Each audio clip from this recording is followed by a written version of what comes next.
আসসালামু আলাইকুম প্রিয় ষষ্ঠ শ্রেণীর শিক্ষার্থীরা, আশা করি সবাই অনেক ভালো আছো। ইজিএডুর নতুন আরেকটি ভিডিওতে সবাইকে স্বাগতম।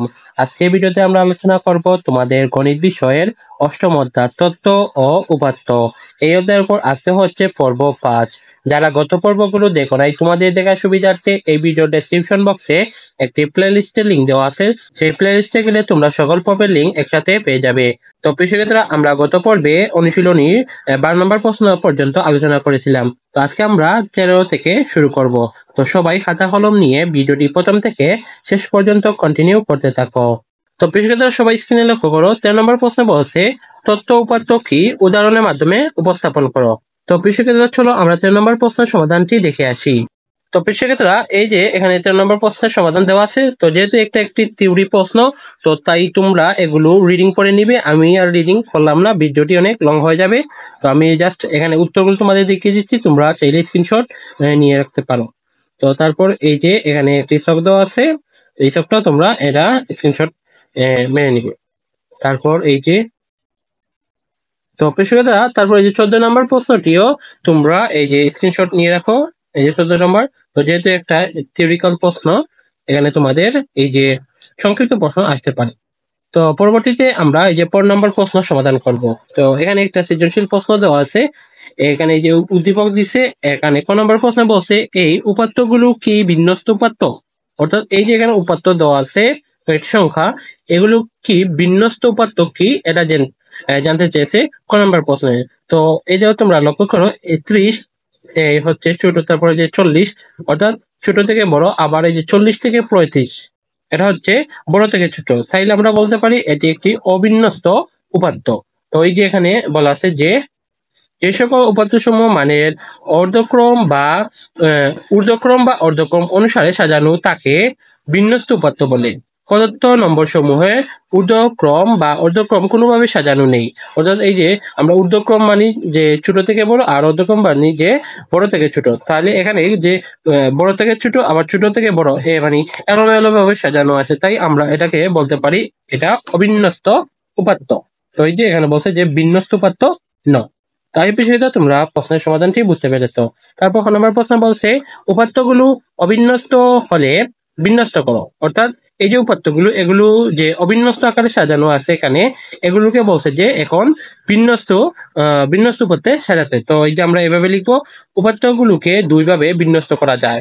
মানের ঊর্ধ্বক্রম মানে হচ্ছে ছোট থেকে বড়, এবং অর্ধক্রম মানে বড় থেকে ছোট অনুসারে।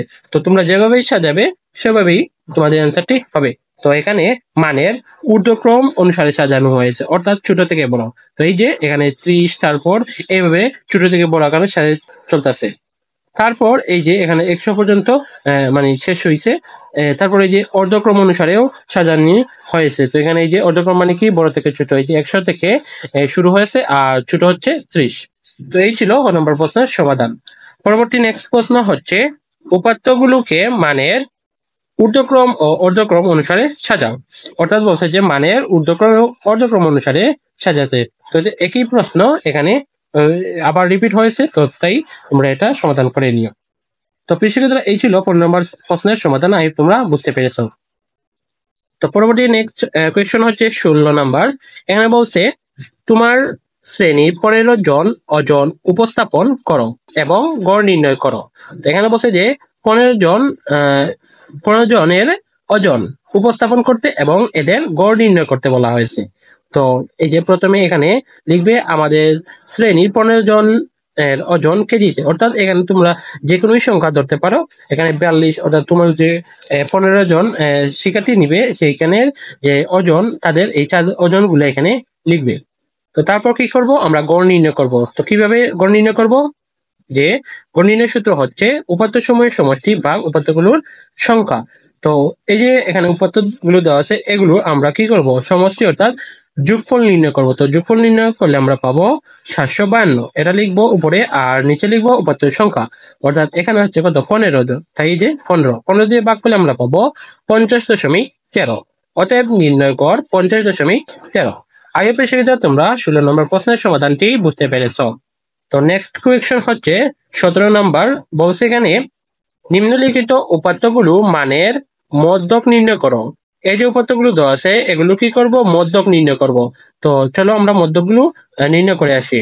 তো প্রথমে মধ্যক নির্ণয় করতে হলে এই যে উপাত্তগুলোকে মানের ঊর্ধ্বক্রম অনুসারে সাজাতে হবে, অর্থাৎ ছোট থেকে বড়। এই যে আমরা লিখবো উপাত্তগুলোকে মানের ঊর্ধ্বক্রমে সাজিয়ে পাই। এই যে ছোট থেকে বড় সাজানো হয়েছে। তারপর এখানে মোট হচ্ছে 9টি সংখ্যা যা বিজোড় সংখ্যা। তাইলে আমরা জানি যে মধ্যক নির্ণয়ের ক্ষেত্রে যদি বিজোড় সংখ্যা হয় n এর মান, তাহলে এটার সূত্র হচ্ছে উপাত্ত সমূহের সংখ্যা যোগ 1 ভাগ হচ্ছে 2। উপাত্তগুলির সংখ্যা হচ্ছে কত, 9 যোগ 1 ভাগ হচ্ছে 2। তো আমরা এর সমাধান করলে পাবো 5তম পদ। পাঁচতম পদের মান হচ্ছে মধ্যক।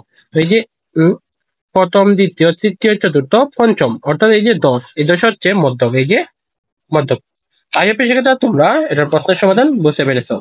তো পরবর্তীতে এখানে 18 নম্বর প্রশ্ন আমরা সমাধান করব। বসে নিম্নলিখিত উপাত্ত সমূহ মধ্যক নির্ণয় করো।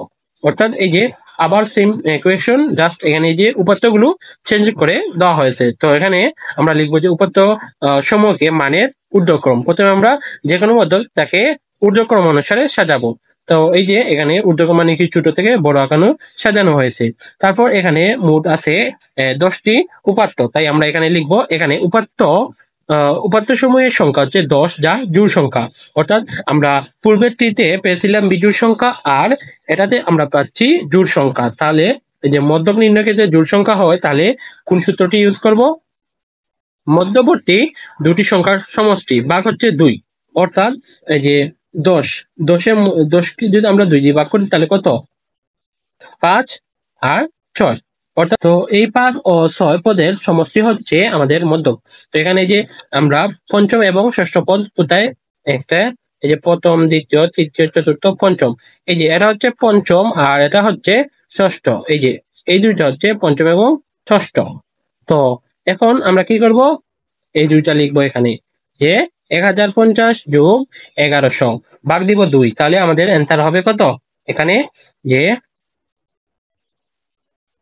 1075। এটা হচ্ছে আমাদের মধ্যক। আইইউপি সেক্ষেত্রে বুঝতে পেরেছ। তারপর নেক্সট কোয়েশ্চন হচ্ছে 19 নাম্বার। এখানে বলছে এখানে একটি ও কয়েকটি উপাত্ত দিচ্ছে। এখান থেকে বলছে যে উপাত্ত সমূহের মধ্যক নির্ণয় করো। তো আই হোপ তোমরা এখন এই যে 19 নম্বর প্রশ্নটি সমাধান করতে পারবে। এটা তোমরা সমাধান করবে।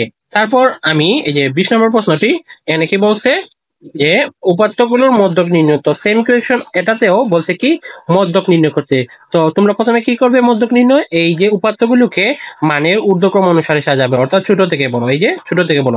তারপর এখানে যে গণে নিবে যে এখানে এন এর মান কত, অর্থাৎ কয়টি সংখ্যা, এখানে হচ্ছে 16টি সংখ্যা, যা হচ্ছে জোড় সংখ্যা। 16 একটি জোড় সংখ্যা। তো আমরা এখানে কোন সূত্রটি ইউজ করব, এই যে জোড় সংখ্যার যে মধ্যক নির্ণয় সূত্র আছে এই সূত্রটি ইউজ করব। তো এটা সূত্র হচ্ছে মধ্যবর্তী সংখ্যা দুটির সমষ্টি ভাগ হচ্ছে 2। অর্থাৎ মধ্যবর্তী সংখ্যা কোনগুলো, এই যে 16, এই 16কে আমরা 2 দিয়ে ভাগ করব। 16কে যদি আমরা 2 দিয়ে ভাগ করি তাহলে পাবো 8। অর্থাৎ 8 এবং 9, 8 ও 9তম পদের এই যে যোগফল, এবং তারপরে 2 দিয়ে ভাগ দিলে আমরা মধ্য পাবো। তো এখানে 8 কই, এই যে প্রথম, দ্বিতীয়, তৃতীয়, চতুর্থ, পঞ্চম, ষষ্ঠ, সপ্তম, অষ্টম, অর্থাৎ এই যে 14 এবং 15, এটি হচ্ছে আমাদের অষ্টম ও নবম পদের সমষ্টি। এই যে 14 যোগ 15, তারপর ভাগ যদি আমরা দেই 2, তাহলে পাবো 14.5। অতএব মধ্যক হচ্ছে 14.5। আই হোপ তোমরা এই প্রশ্নের সমাধানটি বুঝতে পেরেছো। তো প্রিয় শিক্ষার্থীরা, আই হোপ আমি তোমাদের যে 13, 14, 15, তারপরে যে 16, 17, 18, 19 এবং 20 এই প্রশ্নগুলোর সমাধান ভালো করে বুঝাতে পেরেছি। যদি তোমরা এই প্রশ্নগুলোর সমাধান বুঝে থাকো, অবশ্যই ভিডিওটিতে একটি লাইক দিয়ে কমেন্টে তোমার মতামতটি জানিয়ে দিবে। তাহলে আমি বুঝতে পারবো যে এই অঙ্কগুলোর সমাধান তুমি বুঝতে পারছো। তো প্রিয় শিক্ষার্থীরা, আজকে ভিডিও এই পর্যন্ত। আমরা নেক্সট ভিডিওতে 21 নম্বর প্রশ্ন থেকে সমাধান করব। তো সেই ভিডিও দেখার আমন্ত্রণ জানিয়ে আজকের ভিডিও এখানে শেষ করছি। আল্লাহ হাফেজ।